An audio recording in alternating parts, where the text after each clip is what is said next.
Hello guys, എല്ലാവർക്കും എൻ്റെ ചാനലിലേക്ക് സ്വാഗതം. അപ്പോൾ ഇന്ന് നമ്മൾ പുതിയൊരു ബിഗ് ബോസ് അപ്ഡേറ്റുമായിട്ടാണ് വന്നിരിക്കുന്നത്. അപ്പോൾ ഇന്ന് നമുക്ക് രണ്ടാമത്തെ എപ്പിസോഡാണ്. ലൈവ് കാണുന്നവരുണ്ടെങ്കിൽ അറിയായിരിക്കും, ഇന്ന് നമുക്ക് രണ്ടാമത്തെ എപ്പിസോഡാണ്. അപ്പോൾ അവിടെ എന്തൊക്കെ നടന്നു എന്നുള്ള കാര്യങ്ങളാണ് ഇന്നത്തെ അപ്ഡേറ്റ്സ് എന്ന് പറയുന്നത്. ഉച്ച വരെ നടന്ന കാര്യമാണത്, ഈ നിമിഷം വരെ നടന്ന കാര്യം. ലൈവ് കാണാൻ പറ്റാത്ത ഒരുപാട് ഫ്രണ്ട്സ് ഉണ്ടാവും, അപ്പോൾ അവർക്ക് ഈ വീഡിയോ ഹെൽപ്ഫുൾ ആവും. അപ്പോൾ തുടങ്ങിയാലോ. അപ്പോൾ രാവിലെ തന്നെ നമുക്കൊരു മോർണിംഗ് ടാസ്ക് ഉണ്ട്. നമുക്കറിയാലോ, ബിഗ് ബോസിൽ രാവിലെ ഒരു മോർണിംഗ് ടാസ്ക് ഉണ്ടാവും. അപ്പോൾ ഇന്നും അതുപോലൊരു മോർണിംഗ് ടാസ്ക് ഉണ്ടായിരുന്നു. അപ്പോൾ രാവിലെ തന്നെ വഴക്കും ആ ഒരു മോർണിംഗ് ടാസ്കിനെ ചൊല്ലിയായിരുന്നു. നമുക്കറിയാം, അവിടുത്തെ ക്യാപ്റ്റൻ എന്ന് പറയുന്നത് അനീഷാണ്. അപ്പം അനീഷിനെ അറിയാമല്ലോ, എന്തെങ്കിലുമൊക്കെ പറഞ്ഞ ആൾ ഒരു പ്രശ്നം അവിടെ ഉണ്ടാക്കും. അപ്പോൾ രാവിലെ തന്നെ മലയാളത്തിൻ്റെ പേരും പറഞ്ഞായിരുന്നു ഇന്നും അടി.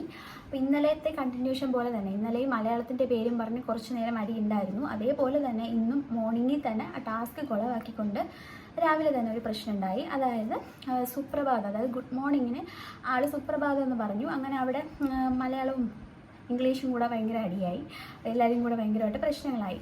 അങ്ങനെ രാവിലെ മോർണിംഗ് ടാസ്ക് കുളവാക്കി. അപ്പോൾ അതിനും പനി ശരത്ത് അതുപോലെ അഭിലാഷ് അങ്ങനെ എല്ലാവരും കൂടെ കൂട്ടം ചേർന്ന് അനീഷിനെ ഒരുപാട് ഇങ്ങനെ നിങ്ങൾക്ക് എപ്പോഴും മലയാളം അങ്ങനെ ഇയാളെ ഇമിറ്റേറ്റ് ചെയ്യുന്ന ടാർഗറ്റ് ചെയ്യുന്ന പോലെ ആളെ ഇങ്ങനെ മോക്ക് ചെയ്ത് ആളുടെ പുറകെ കൂടെ ഇങ്ങനെ അയാളെ കളിയാക്കി നടക്കുന്നുണ്ടായിരുന്നേ. അപ്പം അത് ഫണ്ണായിട്ടല്ല, അത് ചിലപ്പം ആൾക്കത് ഇഷ്ടമായിട്ടില്ലായിരുന്നു, അനീഷിന് അത് ഇഷ്ടമായില്ല. അങ്ങനെ ആൾ പറയുന്നുണ്ട്, ഞാൻ ഇതുപോലെയൊന്നും അല്ല, നിങ്ങൾ ഇമിറ്റേറ്റ് ചെയ്യുന്ന പോലെയൊന്നും അല്ല, ഞാൻ ഇങ്ങനെയൊന്നും കാണിച്ചിട്ടില്ല. അപ്പം ആൾക്കിഷ്ടം സുപ്രഭാതം എന്ന് പറയാനാണ്. നിങ്ങൾക്ക് ഗുഡ് മോർണിംഗ് ആണ് ഇഷ്ടമെങ്കിൽ നിങ്ങൾ ഗുഡ് മോർണിംഗ് എന്ന് പറഞ്ഞോളൂ, പക്ഷേ എനിക്ക് എൻ്റെ മലയാളമായ സുപ്രഭാതമാണ് ഇഷ്ടമെന്ന് പറഞ്ഞിട്ട് അനീഷ് അങ്ങോട്ട് തുടങ്ങി. അങ്ങനെ അവിടെ രാവിലെ തന്നെ കലഹങ്ങൾ കൊണ്ടാണ് മോർണിംഗ് തുടങ്ങിയത്. ആളൊറ്റയ്ക്കാണ്, ആൾക്ക് സപ്പോർട്ടായിട്ട് ആരും അവിടെ ഇല്ല കേട്ടോ. അതാണ് വേറൊരു കാര്യം, അത് മനസ്സിലാക്കി. അങ്ങനെ ആളൊറ്റയ്ക്കാണ്, ആളുടെ കൂടെ ആരുമില്ല. അത് കഴിഞ്ഞതിന് ശേഷം വേറെ അടുത്ത് നമ്മുടെ രേണ ഫാത്തിമ. അപ്പോൾ രേണ ഫാത്തിമ ഇങ്ങനെ ഷാനവാസിനോട് പറയുന്നുണ്ട്. അപ്പം ഷാനവാസിനോടൊന്നല്ല, അവിടെ എല്ലാവരോടും പറയുന്നുണ്ട്, ഇത് അനീഷ് ചേട്ടൻ എന്ന് പറഞ്ഞ ആളുടെ ഗെയിമാണ്, ആൾക്കെതിരാക്കുന്നതാണ്. ആളിങ്ങനെ ഓരോന്ന് പറഞ്ഞ് നമ്മളെ ആളിൽ നിന്നും അകറ്റിയതിന് ശേഷം ആൾക്ക് പുറത്ത് ഒറ്റയ്ക്ക് വോട്ട് പിടിക്കാനുള്ള തന്ത്രമാണെന്നൊക്കെ രേണ ഫാത്തിമ പറയുന്നുണ്ട്. ഒരു കണക്ക് നോക്കിയാൽ ആ രേണ ഫാത്തിമ പറഞ്ഞതെല്ലാം പക്ക കറക്റ്റായിരുന്നു. അപ്പോൾ എനിക്ക് ഫീൽ ചെയ്തു, നമ്മുടെ ഓഡിയൻസ് എന്താണോ ചിന്തിക്കുന്നത് ആ ഒരു കാര്യം തന്നെയാണ് രേണ ഫാത്തിമ ആ ഒരു അകത്ത് പറഞ്ഞത് കേട്ടോ. അപ്പം എനിക്ക് ഭയങ്കരമായിട്ട് ഇങ്ങനെ മനസ്സിലാക്കി, ആളെല്ലാം മനസ്സിലാക്കി, നല്ല കളി കണ്ടിട്ടാണ് തോന്നുന്നു രേണ ഫാത്തിമ അതിൻ്റെ ഉള്ളിൽ കയറിയത്. പക്ഷെ ബാക്കി എല്ലാവർക്കും രേണ എത്ര പറഞ്ഞിട്ടും ആ ഷാനവാസ് എന്ന് പറയുന്ന ആൾക്ക് ഒട്ടും മനസ്സിലാവുന്നില്ല. അതുപോലെ തന്നെ അഭിലാഷിന് ചെറുതായിട്ട് കാര്യങ്ങൾ മനസ്സിലായി കേട്ടോ. ഇങ്ങനെയുള്ള ഇങ്ങനെ പറയുന്നത് കേട്ടപ്പം ആൾക്ക് ചെറുതായിട്ടൊരു പിടി കിട്ടിയിട്ടുണ്ട്. പക്ഷേ ഷാനവാസിന് സംഭവം ഗെയിം എന്താണെന്ന് ഇതുവരെയും മനസ്സിലാക്കിയിട്ടില്ല. ആളിപ്പോഴും ഫൺ വേൾഡിലാണ് ഇപ്പോഴും അവിടെ നിൽക്കുന്നത്. ആളെല്ലാത്തിനും ഇങ്ങനെ എല്ലാവരും അയാൾക്കെതിരായിട്ട് നിൽക്കുന്നു, അതുകൊണ്ട് ഞാനും എതിരായിട്ട് നിൽക്കുന്നു, ആ ഒരു ടൈപ്പാണ് ഷാനവാസ്. പിന്നെ അക്ബർ, ഇവരെല്ലാവരും ആ ഒരു ടീമാണ് കേട്ടോ. അവരൊക്കെ ഒരു ടീം പോലെ എനിക്ക് ഫീൽ ചെയ്തത്. എനിക്ക് അക്ബറും ഷാനവാസും ഒറ്റ ടീമായിട്ടാണ് കളിക്കുന്ന പോലെ ഫീൽ ചെയ്തത്. കാരണം ഷാനവാസിനെ അവിടെ ആരെങ്കിലും എന്തെങ്കിലും പറഞ്ഞാൽ അവിടെ അക്ബർ ഓടിയിട്ടു. അവരിനി ബ്രദർ കോംബോ എടുക്കാനാണോ നോക്കുന്നതെന്ന് അറിയില്ല. പക്ഷേ അവിടെ ആരെന്തെങ്കിലും ഒരാൾ പറഞ്ഞാൽ മറ്റേ ആൾ അവിടെ എത്തിയിരിക്കും, പിന്നെ ആളുടെ മണ്ടയ്ക്ക് കയറും. അതാണ് സാധ്യത. അവിടെ വേറെ ആരുമല്ല, അനീഷ് മാത്രമേ ഇപ്പം ഇതുവരെ ആൾക്ക് മാത്രമേ എതിരായിട്ട് അവിടെ വോയിസ് എടുക്കുന്നുള്ളൂ. വേറെ ആർക്കും എതിരായിട്ട് അവർ വോയിസ് ഒന്നും എടുക്കുന്നില്ല കേട്ടോ. എല്ലാവരും കൂടെ ഒറ്റക്കെട്ടായിട്ട് ഒരാൾക്കെതിരെ മാത്രമേ വോയിസ് എടുക്കുന്നുള്ളൂ. പിന്നെ അതിനുശേഷം രേണു സുധി, നമ്മുടെ ബ്രേക്ക്ഫാസ്റ്റ് ടൈമായി, എല്ലാവരും ബ്രേക്ക്ഫാസ്റ്റ് കഴിച്ചുകൊണ്ടിരിക്കുവാണ്. ആ ഒരു സമയത്ത് രേണു സുധിയോട് ആദില നൂറ ചോദിക്കുന്നുണ്ട്, എന്താണ് നമുക്ക് ഒരു പുറത്തുള്ള കാര്യം ഞാൻ നിങ്ങളോട് ചോദിച്ചോട്ടെ, രേണു സുധിയോട് ചോദിച്ചോട്ടെ, അത് പുറത്ത് നടക്കുന്ന ഒരു കാര്യം ചോദിച്ചാൽ പ്രശ്നമുണ്ടോ എന്നൊക്കെ ചോദിക്കുന്നുണ്ട്. അപ്പോൾ രേണു സുധി പറയുന്നുണ്ട്, എനിക്കൊരു പ്രശ്നമില്ല, നിങ്ങൾ ചോദിച്ചോളൂ, എനിക്ക് പ്രശ്നമില്ല എന്ന് രേണുസുധി പറയുന്നു. അപ്പം രേണുവിനോട് ഇങ്ങനെ അവർ ചോദിക്കുന്നുണ്ട്, നിങ്ങളെ വീട്ടിൻ്റെ കാര്യം, അതായത് വീടിൻ്റെ ഒരു പ്രശ്നം നടന്നല്ലോ, പുറത്ത് വലിയ പ്രശ്നം, ഒരു കോൺട്രവേഴ്സി കൊണ്ടുവന്നതാണ് രേണുസുധി കിട്ടിയ വീടിനെ പറ്റിയിട്ട്, ചോർച്ചയുണ്ടെന്നൊക്കെ പറഞ്ഞിട്ട്. അപ്പം ആ ഒരു വിഷയം എന്താണ്, അതിൻ്റെ സത്യാവസ്ഥ പറയുന്നു. അപ്പോൾ അങ്ങനെ ആൾ ഓരോന്ന് പറയുന്നുണ്ട്, അത് ഉണ്ടായിരുന്നു, അവിടുത്തെ ഉണ്ടാക്കിയ ആൾ വന്ന് നോക്കി അത് ശരിയാണെന്നൊക്കെ വെച്ചിട്ടുണ്ട്, അങ്ങനെയൊക്കെ ആളിങ്ങനെ ന്യായീകരിക്കുന്നുണ്ട്. അപ്പം തൊട്ടടുത്ത് അനു ഇരിപ്പുണ്ട്. അപ്പോൾ അനു ഇങ്ങനെ ചോദിക്കുന്നുണ്ട്, ഒരു വീട് വെക്കുക എന്ന് പറയുന്നത് വലിയൊരു കടമ്പയാണ്, എന്ന് വെച്ചാൽ ഒരു ഇൻഡിവിജ്വൽ ഒരാൾക്ക് ഒരു വീട് വെച്ച് എടുക്കുക എന്ന് പറയുന്നത് വലിയൊരു ടാസ്ക്കാണ്. അപ്പം ആ ഒരു ടാസ്കിൽ നിന്നും നിങ്ങൾ ഫ്രീ ആയതല്ലേ, നിങ്ങൾക്ക് ഫ്രീ ആയിട്ട് കിട്ടിയതല്ലേ, അപ്പോൾ നിങ്ങൾ എന്തിനാണ് അതിനെ പറ്റിയിട്ട് കുറ്റം പറഞ്ഞതെന്ന് ഇങ്ങനെ ചോദിക്കുന്നുണ്ട് രേണുവിനോട്. അപ്പോൾ രേണുസുധി ഭയങ്കര ദേഷ്യത്തോടെയാണ് തിരിച്ചു നിന്നത്. അതായത് എൻ്റെ വീടല്ലേ, ഞാൻ താമസിക്കുന്ന വീടാണ്, അപ്പോൾ അവിടെ ചോർച്ചയില്ല എന്ന് ഉറപ്പ് വരുത്തേണ്ടത് എൻ്റെ കടമയാണ് എന്നൊക്കെ പറഞ്ഞിട്ട് ആളിങ്ങനെ വേറെ രീതിയിൽ, എന്ന് വെച്ചാൽ അതൊരു വലിയ പ്രശ്നമൊന്നും ഉണ്ടാക്കിയില്ല, വേറെ പ്രശ്നമൊന്നും ഉണ്ടാക്കിയില്ല.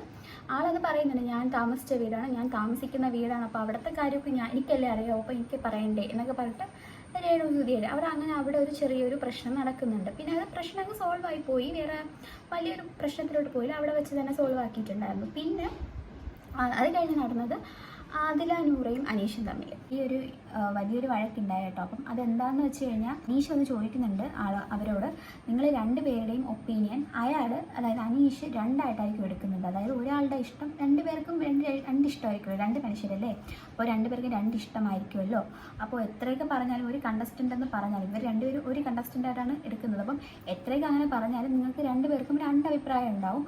അപ്പോൾ മറ്റേ നമ്മുടെ മുഖത്ത് ഒരു വെള്ള സാധനം തേക്കുന്ന ആ ഒരു ടാസ്ക് ഉണ്ടായിരുന്നല്ലോ, അതായത് നമുക്ക് ക്യാപ്റ്റൻ ആവാൻ ഇഷ്ടമില്ലാത്ത ആളിനെ പറയാണ്ടൊക്കെ ആ ഒരു ഇതുണ്ടായിരുന്നല്ലോ ഇന്നലെ. അപ്പം അതിനെ ചൊല്ലിയിട്ടായിരുന്നു ഇവർ തമ്മിലുള്ള വഴക്ക്. അതായത് ഇതിൽ ആദിലേക്ക് നമ്മുടെ ശൈത്യനെ തേക്കാനായിരുന്നു ഇഷ്ടം, പക്ഷെ നൂറയ്ക്കായിരുന്നു അനീഷിനെ ചൂസ് ചെയ്തത്. അപ്പം ഇതിൽ രണ്ടുപേരും കൂടെ ചൂസ് ചെയ്തത് നൂറയുടെ ഇഷ്ടമായിരുന്നു. അതായത് അനീഷിനെയാണല്ലോ അവർ തേച്ചത്, ആ ശൈത്യനെ അല്ല. അപ്പോൾ ഇങ്ങനെ അവർ പറയുന്നുണ്ട്, ഞങ്ങൾ രണ്ടുപേരും കൂടെ ഒരാൾക്ക് വേറൊരാളെയൊന്നും ഇഷ്ടം, പക്ഷെ നൂറയുടെ ആഗ്രഹമാണ് എടുത്തത്. അതിൻ്റെ റീസൺ അവർ പറഞ്ഞ റീസൺ എന്ന് പറയുന്നത് ശൈത്യം ഒരു തെറ്റേ അവർ കണ്ടുള്ളൂ. ഒരു കാര്യം അവരെന്തോ കണ്ടു, ലിപ് ബാമിൻ്റെ ടിൻറ്റിൻ്റെ പേരിലുള്ള ഒരു പ്രശ്നം അവർ കണ്ടു, അത് മാത്രമാണ് ശൈത്യ പറയാനുള്ള റീസൺ. പക്ഷേ അനീഷ് എന്ന് പറയുന്ന ആൾ ഒരുപാട് മിസ്റ്റേക്സ് ചെയ്യുന്നുണ്ട്, അതുകൊണ്ട് രണ്ടുപേരും കൂടെ അനീഷിനെ ചൂസ് ചെയ്തു എന്ന് പറഞ്ഞു. അപ്പോൾ അനീഷ് ഇതിനെതിരായിട്ട്, അപ്പോൾ രണ്ടുപേരുടെ ആഗ്രഹം അല്ല, നിങ്ങൾ രണ്ടുപേരുടെ ആഗ്രഹമല്ല നോക്കിയത്, നൂറയുടെ ആഗ്രഹം മാത്രമാണല്ലോ നിങ്ങൾ നോക്കിയത്. അപ്പോൾ അവിടെ നൂറ് ഡോമിനൻറ്റും മറ്റേ അവരുടെ ഒപ്പീനിയൻ ഒരു വിലയും ഇല്ല എന്നും പറഞ്ഞിട്ട് അനീഷ് നൂറയോടും ആദിലയോടും ഭയങ്കരമായിട്ട് തട്ടിക്കയറി. അപ്പോൾ ഇവർ രണ്ടുപേരും കൂടെ അങ്ങോട്ടും ഇങ്ങോട്ടും അടിയായി. നിങ്ങളുടെ ഒപ്പീനിയൻ അതാണ്, നിങ്ങളുടെ ഒപ്പീനിയൻ എന്താണെന്ന് പറഞ്ഞിട്ട് ആദില നൂറയും അതുപോലെ അനീഷും കൂടെ വൻ വഴക്കായി. അങ്ങനെ ആ ഒരു വഴക്കുണ്ടായിരുന്നു കേട്ടോ. പിന്നെ ഇതിൻ്റെ ഇടയ്ക്ക് കുറച്ച് കാര്യങ്ങൾ ഇവർ അങ്ങോട്ടും ഇങ്ങോട്ടും അനീഷിനെ പറ്റിയൊക്കെ എല്ലാവരും സംസാരിക്കുന്നുണ്ട്. ഈ വീടിൻ്റെ അകത്ത് തന്നെ എല്ലാവർക്കും ഒരു ചർച്ചാ വിഷയമായിട്ട് അനീഷ് നിൽപ്പുണ്ട്. കാരണം റീന ഫാത്തിമ പറഞ്ഞ ആ ഒരു കാര്യത്തിൽ എല്ലാവർക്കും വിശ്വാസവും ആ ഒരു യോജിപ്പും ഉണ്ട് കേട്ടോ. കാരണം ആൾ പറഞ്ഞത് വളരെ കറക്റ്റാണ്. കാരണം നമുക്കറിയാം കഴിഞ്ഞ സീസൺസ് നോക്കിക്കഴിഞ്ഞാലും ഈ ഒറ്റയ്ക്ക് നിന്ന് കളിക്കുന്നവർക്ക് ഒരു പ്രത്യേകം വോട്ട് കിട്ടുന്നുണ്ട്. അപ്പോൾ റീന പറയുന്നുണ്ട്, നമ്മൾ ഒറ്റയ്ക്കല്ല കളിക്കുന്നത്, നമ്മളെല്ലാവരും അയാൾക്കെതിരായിട്ട് നിന്ന് കഴിഞ്ഞാൽ വോട്ട് സ്പ്ലിറ്റ് ആവും. എന്ന് വെച്ചാൽ അയാൾക്കെതിരായിട്ട് നിൽക്കുന്ന ആൾക്കാരുടെ വോട്ട് സ്പ്ലിറ്റ് ആവും, അയാൾക്ക് സപ്പോർട്ട് നിൽക്കുന്ന ആൾക്കാരുടെ വോട്ടെല്ലാം അയാൾക്ക് ഒറ്റയ്ക്ക് കിട്ടും. ആ ഒരു കറക്റ്റ് പോയിൻ്റാണ് ആൾ പറഞ്ഞത്. അപ്പോൾ എല്ലാവരും കൂടെ ഒരാളെ ടാർഗറ്റ് ചെയ്യാതെ എല്ലാവർക്കുമായിട്ട് വിഭജിച്ച് കൊടുക്കുക. പ്രശ്നങ്ങളൊരു കണ്ടൻറ് ഉണ്ടാക്കുമ്പം എല്ലാവർക്കും വിഭജിച്ച് കണ്ടൻറ് ഉണ്ടാക്കുക, അല്ലാതെ ഒരാളെ മാത്രം അയാൾ എന്ത് തെറ്റിയത് അയാളെ മാത്രം നോക്കാതെ എല്ലാവരിലും സ്പ്രെഡ് ആവാന്ന് പറഞ്ഞു. അങ്ങനെ പറയുന്ന സമയത്തും ഷാനവാസ് എന്ന് പറയുന്ന ആൾക്ക് ഒരു പിടിയുമില്ല. ആൾക്ക് ഗെയിം എന്താണെന്നോ അതിലെങ്ങനെയാണ് സൈക്കോളജിക്കലി അല്ലെങ്കിൽ നമ്മൾ അങ്ങനെയാണ് അപ്രോച്ച് ചെയ്യേണ്ടതെന്നോ ഒരു പിടിയുമില്ലാതെ ആൾ നിൽക്കുന്നതായിട്ടാണ് എനിക്ക് ഫീൽ ചെയ്തത്. നിങ്ങൾക്ക് എങ്ങനെയാണ് ഫീൽ ചെയ്തത് ജസ്റ്റ് ഒന്ന് കമൻറ്റ് ചെയ്യണേ. അപ്പം ഷാനവാസ് എന്ന് പറയുന്ന ആൾക്ക് ഇതുവരെയും ഗെയിമിൽ ആളെത്തിയിട്ടില്ല. ആളിപ്പോഴും വേറെ ഏതോ ഒരു ലോകത്താണ് ആളിപ്പോൾ നിൽക്കുന്നത്. ആൾക്ക് ആ ഒരു ഗെയിം പറഞ്ഞു കൊടുത്തിട്ട് ആൾക്ക് മനസ്സിലാവുന്നില്ല എന്താണ് പുറത്തെ കാര്യമൊന്നും ആൾക്ക് മനസ്സിലാവുന്നില്ല. അപ്പോൾ അതിനിടയിൽ അക്ബർ പറയുന്നുണ്ട്, നമ്മുടെ ഇമേജ് കളഞ്ഞിട്ട് ഇപ്പോൾ ഒരു ഷോയ്ക്ക് വേണ്ടി ആയാലും നമ്മുടെ ഇമേജ് കളഞ്ഞാൽ നമ്മുടെ സ്വഭാവം മാറ്റണ്ട, മറ്റൊരാൾക്ക് വേണ്ടി മാറ്റണ്ട എന്നും പറയുന്നുണ്ട്. ഇവർക്ക് ചെറുതായിട്ടൊരു ബോധമില്ല, എന്തോ ഒരു ഗെയിമിലാണ് ഇവർ നിൽക്കുന്നത്, അത് വലിയൊരു ഗെയിം ഷോയിലാണ് ഇവർ നിൽക്കുന്നതെന്നൊരു ബോധം അവർക്കില്ല. എല്ലാവരും ഇപ്പോഴും ആ ഒരു ലോകത്ത് അവരുടെ ലോകത്താണ് ഇപ്പോഴും നിൽക്കുന്നത്. അതുപോലെ തന്നെ എല്ലാവരും ഇപ്പോൾ ഫ്രണ്ട്ഷിപ്പായിട്ടാണ് നിൽക്കുന്നത്. എന്ന് വെച്ചാൽ എല്ലാവരും അങ്ങോട്ടും ഇങ്ങോട്ടും ഭയങ്കര കെയർ. അനീഷ് പറയുന്ന കാര്യത്തിൽ മാത്രം എല്ലാവരും തലയിടും, ബാക്കി എല്ലാവരും അങ്ങോട്ടും ഇങ്ങോട്ടും ഭയങ്കര സ്നേഹവും ഭയങ്കര കരുണയും നന്മയൊക്കെ ആയിട്ടാണ് നിൽക്കുന്നത്. ഇത് ഏതറ്റം വരെ പോകുമെന്ന് അറിയത്തില്ല. അപ്പോൾ അതിൻ്റെ ഇടയിൽ ചെറുതായിട്ടൊക്കെ രേണു സുധിക്ക് മാത്രം ചെറുതായിട്ട് എതിരായിട്ട് ആതിര നൂറ പറഞ്ഞിട്ടുണ്ടായിരുന്നു. ആതിര നൂറ മാത്രമല്ല കുറച്ച് പേര് ഇങ്ങനെ പറഞ്ഞിട്ടുണ്ട്. വേറെ എല്ലാവരും ഫ്രണ്ട്സായിട്ട് തന്നെയാണ് കേട്ടോ നിൽക്കുന്നത്. ഒരു കണ്ടൻറ്റ് കൊണ്ടുവരുന്ന ആരും തന്നെ ഇപ്പം ഇല്ല. അതിൽ ഇത്തിരിയെങ്കിലും കണ്ടൻറ്റ് കൊണ്ടുവന്നത് നമ്മുടെ അനീഷ് മാത്രമാണ്. അപ്പോൾ അടുത്ത് ഈ ഒരു പ്രശ്നം കുറച്ച് കഴിഞ്ഞതിന് ശേഷം അതായത് ജിസേലിൻ്റെ തലയിലായി. അപ്പോൾ ജിസേൽ ഇങ്ങനെ ആരുമായിട്ടും കൂടുതൽ കോൺവെർസേഷൻസ് ഇല്ല, ആരുമായിട്ടും കൂടുതൽ മിംഗ്ലിങ് ആവുന്നില്ല, ഒരു ആളുടെ കാര്യം നോക്കുന്നു, ഇരിക്കുന്നു, ഗെയിമിലൊക്കെ പെർഫോം ചെയ്യുന്നുണ്ട്, പക്ഷേ വേറെ ഒരു കാര്യത്തിലും ആ വീട്ടിൽ നടക്കുന്ന വേറെ ഒരു കാര്യത്തിലും ആൾ ഇടപെടുന്നില്ല. അപ്പം അതിനെ ചൊല്ലിയായിരുന്നു പിന്നെ വഴക്ക്. അപ്പം അത് അപ്പാനി ശരത്താണ് സ്റ്റാർട്ട് ചെയ്തത്. അപ്പോൾ ആളിങ്ങനെ വന്നിട്ട് ചോദിക്കുന്നുണ്ട് ജിസേലിനോട്, ഇവിടെ ഗെയിം കളിക്കാൻ മാത്രമാണോ, ഇവിടെ മറ്റുള്ളവരുമായിട്ട് സംസാരിക്കണ്ടേ, അവരുമായിട്ട് കോൺവെർസേഷൻസ് മിംഗ്ലിങ് ആവണ്ടേ, ഇങ്ങനെ എപ്പോഴും ഇങ്ങനെ മേക്കപ്പ് ഒക്കെ ഇട്ട് ഇരുന്നാൽ മതിയോ എന്നൊക്കെ ചോദിക്കുന്നുണ്ട്. അപ്പം ജിസേൽ പറയുന്നുണ്ട്, നിങ്ങളെല്ലാവരും കൂടെ ഒരാളെ മാത്രമല്ലേ ഫോക്കസ് ചെയ്യുന്നുള്ളൂ, ആ അനീഷ് എന്ന് പറയുന്ന ആളിനെ മാത്രമല്ലേ നിങ്ങൾ ഫോക്കസ് ചെയ്യുന്നുള്ളൂ, നിങ്ങൾ ബാക്കി ആരെയും ഫോക്കസ് കണ്ടന്റ് ഉള്ളൂ. അപ്പോൾ പിന്നെ ഞാൻ എന്താണ് ഇതിൻ്റെ ഇടയിൽ ഞാൻ എന്ത് കാണിക്കണം, ഞാൻ അയാളോട് മാത്രം കിടന്ന യുദ്ധം ചെയ്താൽ മതിയോ എന്നൊക്കെ ചോദിക്കുന്നുണ്ട്. അപ്പോൾ ബാക്കി എല്ലാവരും പറയുന്നു, നമ്മൾ വെറുതെ ആണോ അയാളോട് യുദ്ധം ചെയ്യുന്നത്? ഒരു റീസൺ ഇല്ലാതെ വെറുതെ അല്ലല്ലോ അനീഷിനോട് യുദ്ധം ചെയ്യുന്നത്. ഒരു റീസൺ ഉണ്ടായിട്ടില്ലേ? ആൾ പറയുന്ന കാര്യങ്ങളോട് എതിർപ്പായത് കൊണ്ടാണ് നമ്മൾ റിപ്ലൈ ചെയ്യുന്നത്, അല്ലാതെ വെറുതെ അയാൾക്കെതിരെ പ്രതിഷേധിക്കുന്നതല്ല എന്നൊക്കെ മറ്റുള്ളവർ പറയുന്നത്. പനിശരത്ത്, അഭിലാഷ്, അതുപോലെ ബാക്കി എല്ലാവരും അങ്ങനെ പറയുന്നുണ്ട്. അപ്പോൾ പറയുന്നുണ്ട്, അപ്പം നമ്മുടെ ജിസേൽ പറയുന്നുണ്ട് ഗ്യാങ്സ്റ്റർ ഗ്രൂപ്പായിട്ടാണ് നിൽക്കുന്നത് നിങ്ങൾ 4 പേര്. അതായത് എനിക്ക് തോന്നുന്നു അപ്പാനി ശരത്ത്, അക്ബർ, ഷാനവാസ്, അഭിലാഷ് ഇവരെയാണെന്ന് തോന്നുന്നു ഉദ്ദേശിച്ചത്. ഇപ്പം ഇവരൊരു ഗ്യാങ്സ്റ്റർ ഗ്രൂപ്പായിട്ട് നിന്ന് ഒരാൾക്ക് മാത്രം എതിരെ നിൽക്കുന്നത് ശരിയല്ല.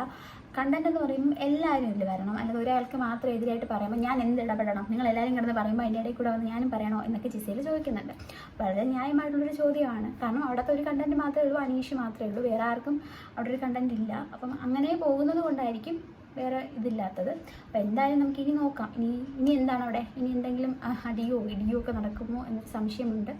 കാരണം അവിടെ ബാക്കി എല്ലാവരും ഭയങ്കര എന്താണ് അങ്ങോട്ടും ഇങ്ങോട്ടും ഭയങ്കര കെയറിങ് ആയിട്ട് പോവുകയാണ്. അപ്പോൾ ഇത് മാറുമോ ഇല്ലയോ നമുക്കറിയില്ല. ചിലപ്പോൾ ബൈ ചാൻസ് വഴക്കൊക്കെ ഉണ്ടാവാൻ സാധ്യതയുണ്ട്.